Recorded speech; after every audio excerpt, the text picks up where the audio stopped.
yang kami hormati Bapak Dosen Hasanul Arifin Purba STMT selaku dosen pengampu dalam mata kuliah konstruksi bangunan air. Pada saat ini kami dari kelompok 3 kelas SI5F ingin mempresentasikan makalah kami yang berjudul Bangunan Penyedia Air Bersih. Sebelumnya kami akan memperkenalkan diri kami masing-masing. Nama saya Ruth Evelyn Damanik dengan NIM 2205022019. Saya Sri Angel R. Sihaan dengan NIM 2205022060.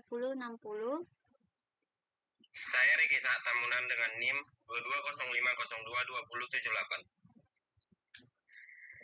Saya Yukian Gajian dengan NIM 2205022030.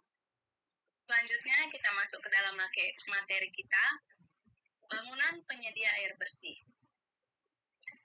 Apa sih itu air bersih? Air bersih adalah air yang digunakan tiap harinya untuk suatu kebutuhan dan kualitasnya harus sesuai dengan standar yang telah ada. Karakteristik dari air bersih adalah tidak berwarna, memiliki pH yang netral, tidak terdapat organisme, tidak berasa, dan tidak menimbulkan bau. Kebutuhan air untuk manusia tidak akan ada habisnya. Kebutuhan air yang dimaksud adalah jumlah air yang dibutuhkan oleh manusia untuk menunjang kebutuhan pokok dan kegiatan lainnya yang membutuhkan air. Dalam sistem penyedia air bersih, air harus dapat mencapai seluruh wilayah yang direncanakan untuk dialiri dengan debit, tekanan, serta jumlah yang mencukupi dengan kualitas air yang memenuhi standar.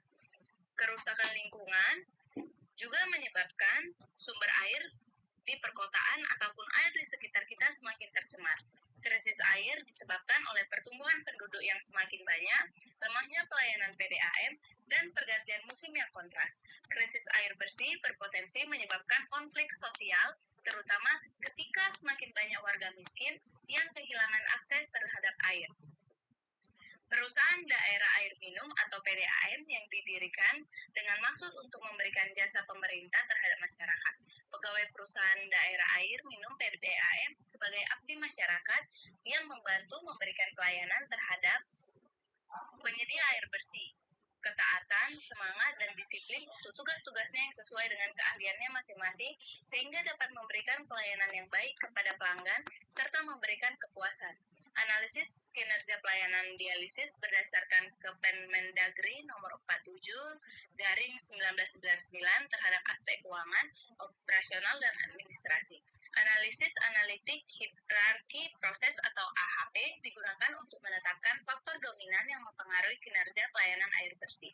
Saat ini sangat sulit bagi beberapa masyarakat di beberapa daerah di Indonesia dalam memenuhi kebutuhan air bersih. Sehingga salah satu upaya yang dapat kita lakukan untuk penyediaan air bersih adalah dengan menggunakan sumber air yang ada. Salah satunya adalah dengan sumber air laut. Rumusan masalah yang kami ambil dalam makalah kali ini yang pertama yaitu apa saja sumber-sumber air dan potensinya. Yang kedua, bagaimana sistem pemurnian air bersih. Yang ketiga, bagaimana metode dan sistem distribusi air bersih. Tujuan dibuatnya makalah ini adalah yang pertama, mengetahui sumber-sumber air dan potensinya. Yang kedua, mengetahui sistem pemurnian air bersih. Dan yang ketiga, mengetahui metode dan sistem distribusi air bersih. Selanjutnya, segala masalah tadi akan kami bahas dalam bab 2, yaitu bab pembahasan, yang akan dilanjutkan oleh teman kami, Sri Angel Rezeki Sihaan. Bab 2 Pembahasan Sumber-sumber air dan potensinya. Sumber air bersih adalah air yang bebas dari kontaminasi dan dapat digunakan untuk keperluan sehari-hari seperti minum, memasak, mandi tanpa risiko kesehatan. Air bersih harus memenuhi standar tertentu termasuk kriteria fisika, kimia, dan mikrobiologis. Pertama, A. Jenis sumber air dan kegunaannya. Sumber air ini merujuk pada wadah air alami atau yang dibuat sengaja di atas maupun di bawah permukaan tanah. Setiap sumber memiliki kualitas dan potensi air yang berbeda-beda. Pertama kita bahas air hujan. Hujan adalah peristiwa turunnya air ke bumi karena proses penguapan atau evaporasi, pengembunan atau kondensasi, pencairan atau presipitasi. Fenomena ini merupakan sumber air utama di bumi. Air hujan yang turun merupakan air bersih, namun ketika berada di atmosfer yang dapat dipengaruhi oleh mikroorganisme, debu, gas, karbon dioksida, ataupun nitrogen, akan mendampakkan pencemaran. Tetapi jika menginginkan air hujan yang bersih, dapat ditampung menggunakan alternatif penampungan air dari atap rumah yang nantinya hanya memerlukan pengelolaan sederhana sebelum digunakan. Kedua, air tanah. Air tanah yaitu air hujan yang jatuh ke permukaan bumi, kemudian mengalami penyerapan ke dalam tanah, juga mengalami penyaringan secara alamiah. Proses air hujan di dalam tanah, air akan menjadi lebih murni dan memiliki kualitas yang lebih baik daripada jenis air permukaan. Air hujan akan memiliki kandungan mineral seperti kalsium dan magnesium. Ketiga, mata air. Mata air adalah air tanah yang mengalir sampai ke permukaan melalui celah bebatuan karena adanya perbedaan tekanan. Mata air sebagai air baku karena belum terkontaminasi zat-zat pencemar. Namun lama-kelamaan mata air juga bisa habis jika manusia terus-menerus mengambil dan mengonsumsi dan tidak ada perawatan. Keempat, air permukaan merupakan air hujan yang tidak mengalami peresapan atau infiltrasi yang bersumber dari sungai, pari, selokan, rawa, bendungan, danau, dan lainnya dan sering tercemar oleh karena kotoran atau pencemaran yang berasal dari rumput, daun, kotoran industri, pasir, pecahan batu, dan sebagainya. Pada air permukaan ada dua jenis air permukaan. Pertama, air sungai yang mengalir melewati terusan alami yang kanan kirinya memiliki pembatas berupa tanggul-tanggul yang nantinya akan mengalir ke arah laut, danau, aliran sungai yang lain atau sungai induk. Dan yang kedua, air danau yang terkumpul pada suatu tempat yang cekung dan rendah, contohnya air rawa, air tandon, air waduk, atau dam. Kelima, air laut, salah satu sumber air dengan ketersediaan melimpah, namun tidak bisa digunakan sebagai air baku, air minum, maupun air bersih karena kandungan garam di dalamnya cukup tinggi. Pemanfaatan air laut sebagai penyedia air tawar yang nantinya dapat digunakan untuk keperluan bidang industri, pertanian, dan aktivitas lingkungan lainnya. Sumber air dan potensinya. Potensi sumber air meliputi ketersediaan, keberlanjutan, ekonomi, dan juga lingkungan. Pertama kita bahas pada air hujan. Air hujan itu pengumpulan air hujan melalui sistem penampungan dapat menjadi alternatif sumber air bersih, terutama di daerah dengan curah hujan tinggi. Potensi dari air hujan ini yaitu besar untuk memenuhi kebutuhan air domestik. Kedua, aliran permukaan. Pertama, pada air sungai menyediakan air untuk irigasi, pembangkit listrik, dan kebutuhan domestik. Potensinya untuk transportasi dan rekreasi yang juga tinggi. Kedua, danau menjadi sumber air tawar, tempat rekreasi, dan habitat bagi keanekaragaman hayati, juga bisa digunakan untuk budidaya ikan. Ketiga, air tanah. Pertama itu yaitu mata air, sumber air bersih yang dapat dimanfaatkan langsung, yang potensinya terletak pada kestabilan pasokan air. Sumur memungkinkan akses air tawar di daerah yang kekurangan sumber air permukaan, yang potensinya dalam irigasi pertanian dan kebutuhan domestik. Keempat, air laut. Proses mengubah air laut menjadi air tawar dapat menjadi solusi untuk kekurangan air, termasuk di daerah pesisir. Selanjutnya, untuk sistem pemurnian air bersih akan dilanjutkan oleh teman kita, Riki Sahat Tambunan. Dua. Sistem pemurnian air bersih. Pencemaran air berdampak luas. Misalnya dapat meracuni sumber air minum, meracuni hewan, keseimbangan ekosistem sungai dan danau, pengerusakan hutan akibat hujan asam, dan sebagainya. Di badan air, sungai, dan danau, nitrogen dan fosfat telah menyebabkan pertumbuhan tanaman air yang di luar kendali. Ledakan pertumbuhan ini menyebabkan oksigen yang seharusnya digunakan bersama oleh seluruh hewan atau tumbuhan air menjadi berkurang ketika tanaman air tersebut mati. Dekomposisi mereka menyedot lebih banyak oksigen. Sebagai akibatnya, ikan akan mati dan aktivitas bakteri menurun. Dampak pencemaran air pada umumnya dibagi atas 4 kelompok, yaitu A. Dampak terhadap kehidupan biota air. Dan pencemaran pada air itu menyebabkan menurunnya kadar oksigen dalam air tersebut yang mengakibatkan matinya kehidupan dalam air. Kehilangan kadar oksigen dan mengurangi pertumbuhannya sehingga proses penjernihan air secara alamiah yang terjadi pada air juga terhambat. B. Dampak terhadap kualitas air tanah. Zat pencemar seperti logam berat, pestisida, dan bahan kimia industri dapat meresap dalam tanah dan mencemari sumber air tanah. Ini mengakibatkan penurunan kualitas air yang dapat digunakan untuk minum dan keperluan lainnya. C. Dampak terhadap kesehatan. Penyakit, infeksi. 2. Keracunan kimia. 3. Dampak pada anak-anak. D. Dampak terhadap estetika lingkungan. Dengan semakin banyaknya zat organik yang dibuang ke lingkungan perairan, maka perairan tersebut akan semakin tercemar dan biasanya ditandai dengan bau yang menyengat di samping tumpukan yang dapat mengurangi estetika lingkungan. Masalah limbah lemak juga dapat mengurangi estetika lingkungan. 221.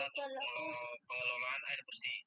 Air baku, resedimentasi, dan koagulasi adalah tahapan dalam proses pengolahan air menjadi air bersih. 1.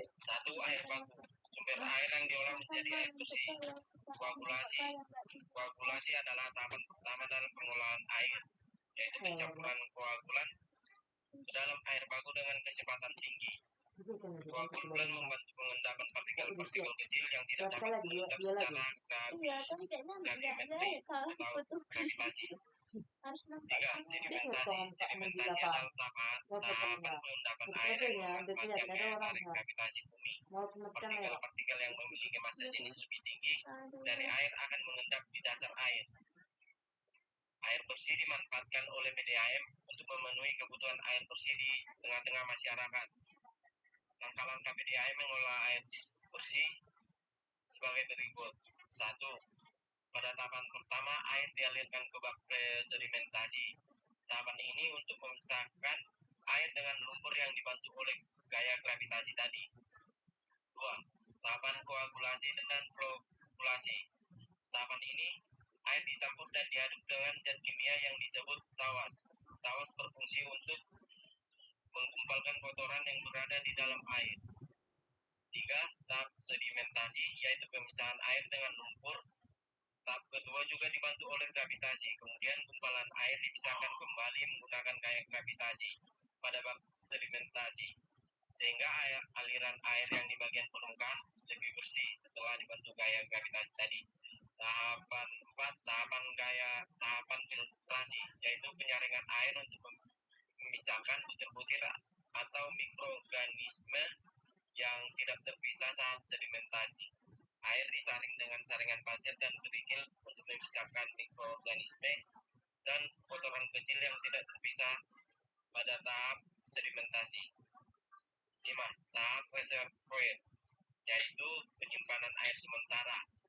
Setelah penyimpanan air sementara, air dialirkan ke tandon besar untuk penyimpanan air sementara. Setelah itu, air dialirkan ke tengah-tengah masyarakat untuk dikonsumsi. 2.2.2 Ciri-ciri air bersih yang layak dikonsumsi. A. Ciri-ciri air yang siap dikonsumsi yaitu air tidak berwarna, jernih, dan tidak keruh. 2. Air tidak berbau. 3. Air tidak berasa.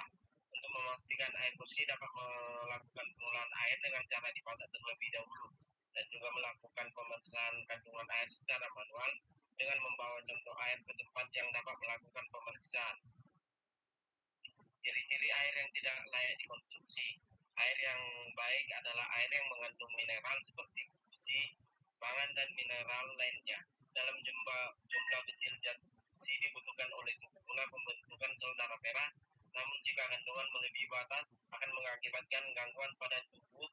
Penyakit yang diakibatkan melalui kelebihan zat besi dan mangan adalah 1. Zat besi dapat menyebabkan kanker hati, iritasi mata dan kulit, kerusakan sel kulit.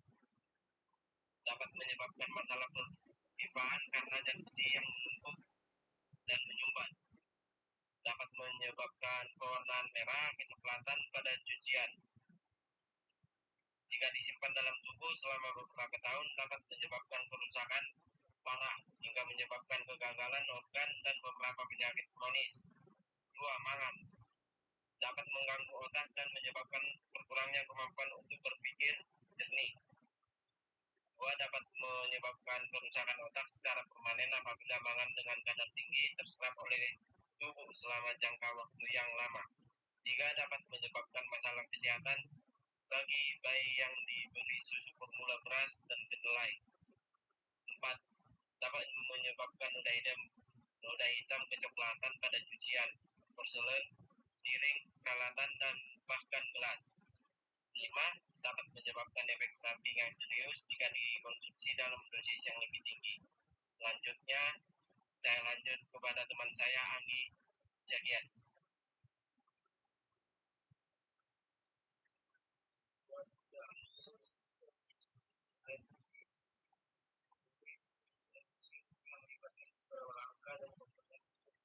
Memastikan air dapat sampai ke rumah-rumah. Itu adalah beberapa metode. Satu, sistem pipa. Air bersih dialirkan melalui pipa dari sumber saya waduk atau instalasi pengolahan air. Pipa biasanya bersifat dari besi atau bahan korosif lain. Pipa distribusi digunakan untuk mengalirkan air dari tangki penyimpanan ke konsumen. Pipa biasanya terbuat dari bahan seperti tadi atau besi galvanis. Pipa utama terdapat dengan pipa dibagi menjadi pipa utama untuk membawa air dari sumber ke pipa cabang yang mengalirkan air ke rumah. A. Sistem sambungan langsung. Sistem sambungan langsung adalah sistem penyediaan air bersih yang menghubungkan pipa distribusi dalam hidup secara langsung dengan pipa utama. Sistem ini diterapkan untuk rumah kecil dan besar karena terbatasnya tekanan dan kebutuhan pipa dalam. Sistem sambungan langsung merupakan sistem pipa distribusi dalam hubungan pipa utama penyediaan air. Karena terbatasnya tekanan dalam pipa utama dan terbatasnya ukuran pipa cabang dari pipa utama tersebut, maka sistem ini terutama dapat diterapkan untuk perumahan dan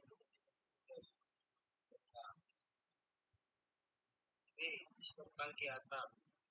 Skema bersih pada sistem tangki atap itu air ditampung dahulu dalam tangki bawah, pasang penahan air pada bangunan atau ruang belakang, kemudian ditumpahkan ke suatu tangki atas yang biasanya dipasang atas atap atau di atas lantai tertinggi bangunan.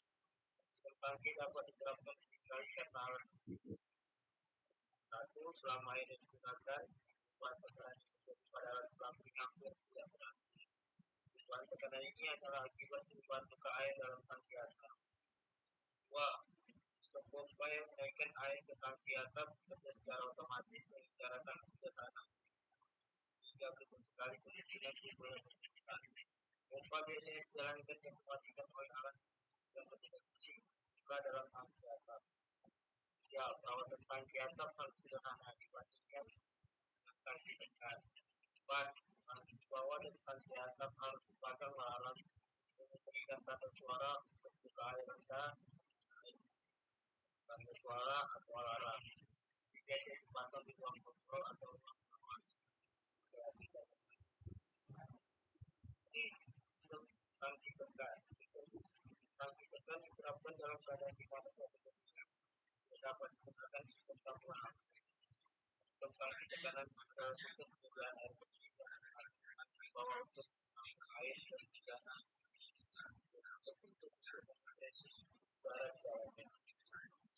Air dari tangki kemudian dialirkan ke dalam sistem distribusi bangunan yang bekerja secara otomatis dan diatur oleh kontrol tekanan yang bekerja dengan pasar masyarakat pompa. Pompa berhenti bekerja kalau tekanan tangki telah mencapai suatu batas disebabkan dan bekerja kembali setelah tekanan mencapai suatu batas. Setelah ditetapkan juga daerah yang makin lebar biasanya baik dari pompa dan memberikan waktu yang lebih lama untuk berhenti. Tapi seringkali menimbulkan efek negatif pada peralatan sistem tanpa tangki. Dalam sistem ini digunakan tangki apapun, baik tangki bawah, tangki tekan ataupun tangki atas. Air dipompakan langsung ke sistem pompa penyedot air langsung ke pipa utama. Saya pipa utama perusahaan air. Sistem ini dapat dikaitkan dengan ketepatan gempa. Lalu ketepatan permukaan pompa utama selalu bekerja sedangkan pompa lain akan bekerja secara otomatis yang diatur oleh tekanan. Dua, ketepatan putaran pompa variabel mengubah kecepatan aliran diatur mengubah kecepatan.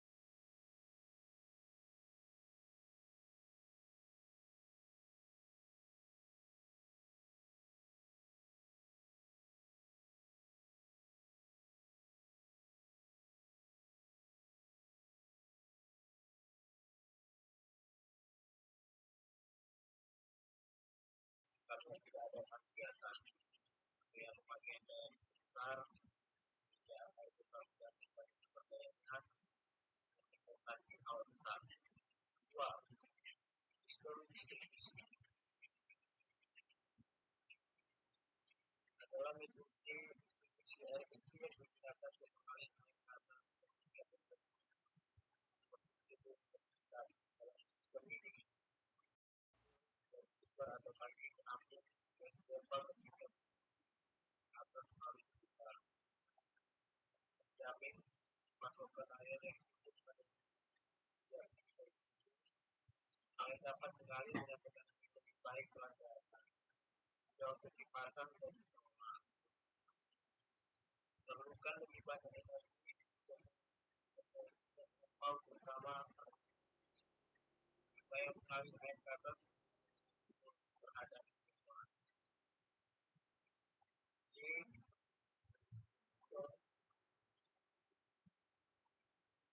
sistem adalah metode distribusi air yang sangat utama di pemerintah.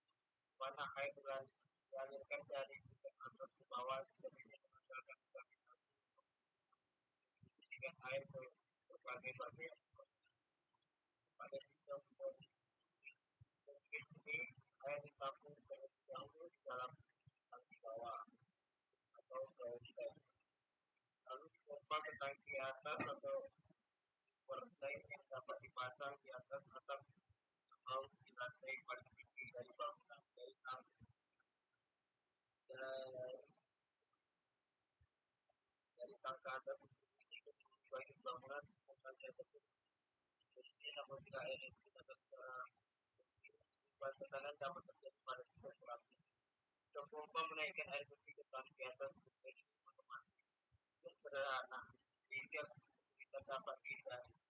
Tapi itu perawatan tangki harus cukup sederhana dibandingkan dengan tangki.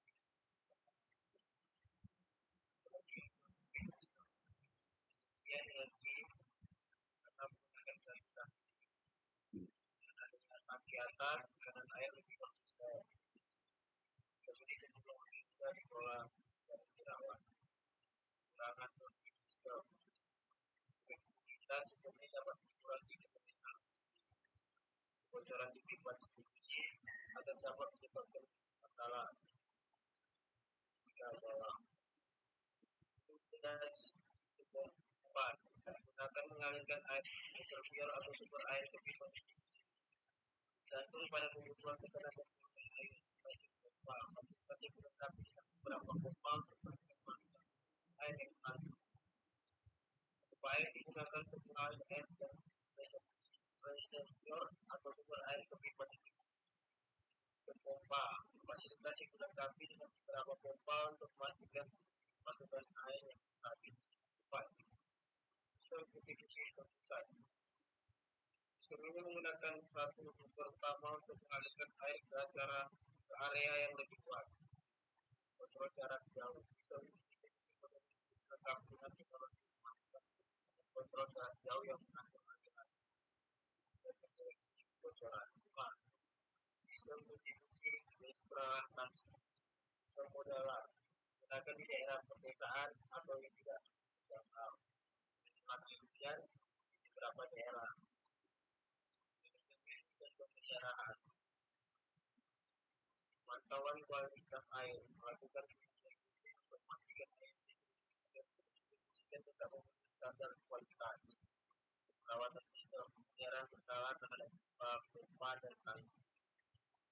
Jadi metode dan sistem distribusi air harus dilakukan dengan baik untuk memastikan bahwa air bersih dapat diakses oleh semua pengguna dengan aman. Selanjutnya kita masuk ke bangunan penyedia air bersih. Yang pertama, bangunan gedung dengan pintu intake. Bangunan gedung dengan pintu intake adalah bangunan pengambilan air yang berfungsi untuk menyedap aliran sungai, mengatur pemasukan air dan mencegah sedimen masuk ke saluran bangunan pengambil. Pintu air berfungsi untuk mengatur besarnya mukaan pengambilan dan pengembalian saat terjadi banjir. Jadi di sini yang pertama beberapa hal yang harus diperhatikan. Yang pertama letak bangunan intake. Yang kedua, dimensi bangunan intake harus ditentukan berdasarkan kebutuhan air maksimum. Yang ketiga, bangunan intake harus didesain bersama-sama dengan satu kesatuan dengan bangunan dinas. Yang keempat, letak bentuk dan ukuran intake harus memenuhi fungsi penyadapan air dan menghindari endapan sedimen. Yang kedua, ada bangunan pengendap lumpur atau pembersihan secara biologis. Bangunan pengendap lumpur pada bendungan disebut dengan kantong lumpur. Kantong lumpur merupakan bagian dari bangunan utama bendungan yang berfungsi untuk mencegah sedimen dasar dan layang untuk masuk ke jaringan pengaliran. Kantong lumpur ditempatkan di hilir bangunan pengambil. Pembersihan kantong lumpur secara biologis adalah proses pengolahan limbah yang menggunakan mikroorganisme untuk mengubah bahan organik dan zat larut menjadi produk akhir yang dapat diterima. Proses ini dapat dilakukan dengan berbagai cara. Yang satu, pengolahan limbah biologis. Yang kedua, pengampungan biologis. Yang ketiga, lumpur aktif. Perancangan pengolahan lumpur menjadi sangat penting mengingat dampak dari pengolahan air yang mempunyai turbidinitas yang tinggi dan menghasilkan lumpur. Lumpur yang dihasilkan semakin lama akan semakin banyak sehingga akan menjadi kendala tersendiri apabila tidak dilakukan penanganan secara khusus. Yang pertama, ada bangunan flokkulasi atau pembersihan secara kimia. Bangunan flokkulasi adalah proses pengolahan air di mana padatan membentuk kelompok yang lebih besar atau flok untuk dihilangkan dari air. Proses ini dapat terjadi secara spontan atau dengan bantuan bahan kimia. Ini adalah metode umum untuk pengolahan air hujan, pengolahan air limbah, dan pemurnian air minum. Proses yang penting karena air baku memiliki ukuran partikel yang beragam. Langkah-langkah flokkulasi yang pertama, A. Penambahan flokulan. Flokulan ditambahkan ke dalam air untuk membuat partikel-partikel kecil menggumpal. Yang B. Pengadukan perlahan. Air diaduk perlahan, partikel kotoran dapat mengikat awas atau patch yang semakin bersambung. Yang ketiga, C. Pembentukan flok. Partikel-partikel kecil berkumpul menjadi flok yang lebih besar dan lebih berat. D. Pemisah flok dan air. Flok yang sudah cukup besar dapat dipisahkan dari air melalui penyaringan, sedimentasi, sentrifugasi atau flokasi. Yang kedua, bangunan saringan air bersih. Bangunan yang berfungsi untuk menyaring air bersih adalah instalasi pengolahan air minum atau IPAM atau Water Treatment Plant atau WTP. IPAM merupakan sistem pengolahan air baku menjadi air bersih yang siap dikonsumsi. Beberapa bagian dari IPAM yang berfungsi untuk mengolah air bersih, yang pertama adalah screenbar, menyaring benda asing dengan air. Yang B, yang kedua adalah bak besar, air masuk dimasukkan ke dalam bak besar sebelum dipompa ke IPAM. Yang ketiga, reservoir, tempat penampungan sementara air sebelum didistribusikan.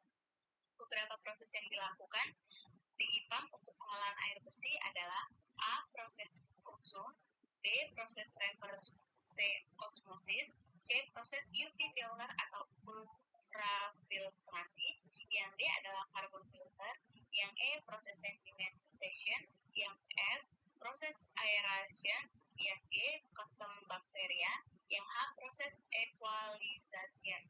Selain itu, filter air juga dapat digunakan untuk menyaring air di rumah. Filter air dapat menyaring kontaminat, endapan, logam berat, polusi, dan air. Yang ketiga, bangunan bak penampung air bersih. Bangunan bak penampung air bersih disebut reservoir. Reservoir adalah bangunan yang berfungsi untuk menampung air bersih yang sudah diolah sebelum didistribusikan ke masyarakat atau konsumen. Reservoir memiliki beberapa fungsi, diantaranya A. memenuhi kebutuhan air konsumen yang naik turun, B. memantapkan tekanan dalam sistem distribusi, C. mendistribusikan air secara merata ke seluruh daerah konsumen untuk dikonsumsi. Reservoir air yang dibangun di atas tanah dalam bentuk menara atau tower disebut dengan reservoir menara air atau elevated reservoir. Reservoir menara air dibangun dengan kaki dan tim penyangga agar air dapat mengalir secara gravitasi. Yang keempat dan yang terakhir adalah bangunan pompa distribusi. Rumah pompa distribusi adalah bangunan yang berfungsi untuk menjaga dan memelihara pompa air serta memastikan ketersediaan air bersih. Pompa air berfungsi untuk mengalirkan air dari sumber ke lokasi yang dibutuhkan, seperti rumah tangga dan sektor pertanian. Jadi kesimpulan ataupun yang dapat kita ambil dari makalah penjelasan kita pada malam hari ini adalah karena kebutuhan air bersih yang sangat beragam dan kebutuhan air yang sangat dibutuhkan oleh manusia sebagai bahan untuk tetap hidup, maka kita harus memanfaatkan bangunan-bangunan yang dapat menjadi pengendali air bersih untuk membantu kita terus mempertahankan adanya air bersih dalam kehidupan kita sehari-hari. Oleh sebab itu, mari kita jaga dan kita distribusikan bangunan-bangunan ini agar air bersih tetap terus bisa teraliri dan bisa terus ada penggunaannya untuk kehidupan manusia yang harus terus berlangsung. Mungkin demikian presentasi dari kami, kelompok 3. Jika ada kesalahan atau kekurangan, kami mohon maaf. Terima kasih atas teman-teman yang sudah bersedia menonton video ini, dan terima kasih juga kami ucapkan kepada Bapak Harun Arifin. Semoga video ini dapat bermanfaat untuk aku, untuk kamu, dan untuk kita semua yang menonton video ini. Demikian dari kami. Jika ada kesalahan kata dan pengucapan, kami mohon maaf. Selamat malam dan salam sejahtera untuk kita semua. Selamat menonton.